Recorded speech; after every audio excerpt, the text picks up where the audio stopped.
Hello, and welcome to today's lesson on normal distributions. So as we discussed previously about the uniform continuous distribution, today we're going to be going to the one that's more popular, the normal, where we have more bell-shaped data. So we're going to approximate this with a curve called the normal curve, sometimes called the Gaussian curve. When a continuous variable is considered normally distributed, it takes on what we call a bell shape or a normal curve, as we see here in these three examples. As we get more and more granular data, it really kind of rounds out and becomes a little bit smoother and better approximated by our normal curve. You may have seen this before referred to as the empirical rule, where we see how much of the population is so many standard deviations away from our mean. So one property of normal distribution curves is they're centered at the mean and that they are symmetric. So one half of their data is to the left, the other half of the population or sample data is to the right, and that the total area underneath the graph represents 100%, or the total area is 1. So the normal probability distribution curve will take on lots of different looks for us over this semester. It could be centered at 0, could be centered at 3, could have a standard deviation of 1 or a standard deviation of 2. And all this is going to do is change where the graph is centered at, and then the shape and spread of the curve. And these are going to become two important properties as we move forward working with these. So here's the equation that draws the normal curve. So we have to give it some information. We have to tell it the standard deviation, we have to tell it where it's centered, our mu value, and then there's some other things involved as well. We have square roots, we have pi's, we have e's, so we won't have to work with that too much. We'll let the calculator do a lot of the heavy lifting for us when working with this equation. So if you're a little intimidated, don't worry. The lightning, thunder, and evil laughter is not going to apply in our case. Let's look at an example of how we can use this for working out problems. Let's say we have some data that represents the total cholesterol for males 20 to 29 years old, and we're told that this data is approximately normally distributed. That's wonderful to know. And then we have some other information that's pertinent. The mean is going to be 180, and the standard deviation or the spread of this data is going to be 36.2. Now once we start seeing this word show up, normally distributed, that means we can draw our normal curves.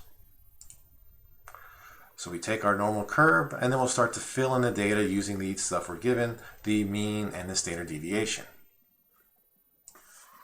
Now that we know our curve is approximately normal representing this population, we can start to fill in some information and labels for it using the information we were given. So the center of it is always going to be where the mean is, our mu, so it's at 180, and our standard deviation describes how spread out it is. So this first standard deviation is going to be 180 plus 36.2, then 2 copies of that, and if we want to go the other way, we have 180 minus 36.2.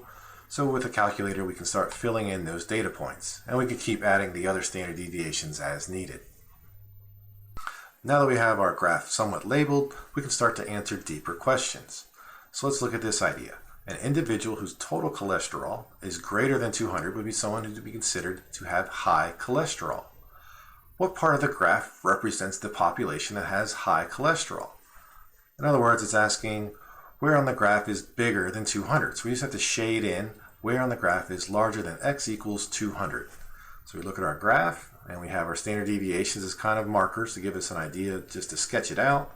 So 200 should be somewhere to the left of our first standard deviation here, and then we'll shade everything out to the right.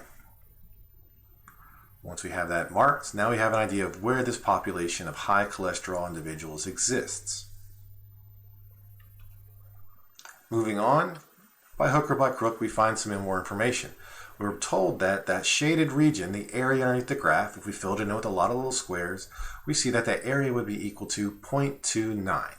Remember, the whole area is going to be 1, so we have a fraction of it, 0.29. So how can we reinterpret that in the context of the problem? So again, that area represents a proportion or percentage or a part of the population, a probability. So there's two ways we could say that 29% of all 20 to 29-year-olds would be considered to have high cholesterol.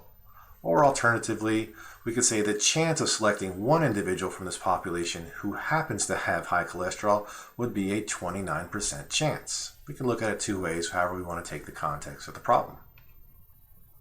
So here's the big takeaway for normal distributions. Our continuous random variables are going to have very symmetric looks to them.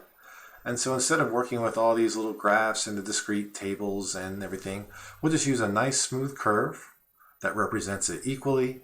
And then that curve will help us find quickly some probability calculations based on questions we ask, like the high cholesterol category. So some things moving forward, how do we actually find those things? How did we get that 29% of the males had high cholesterol?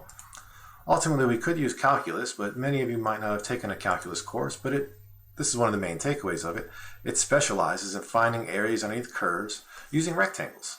So the more rectangles you use, the better approximation you get. So we're going to skip over that, and again, we'll let calculators help us out with that task. So we'll give the calculator some pertinent information, and it'll tell us that data. The 29% was the area represented to the right of 200.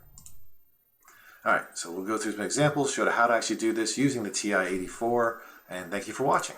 See you next time.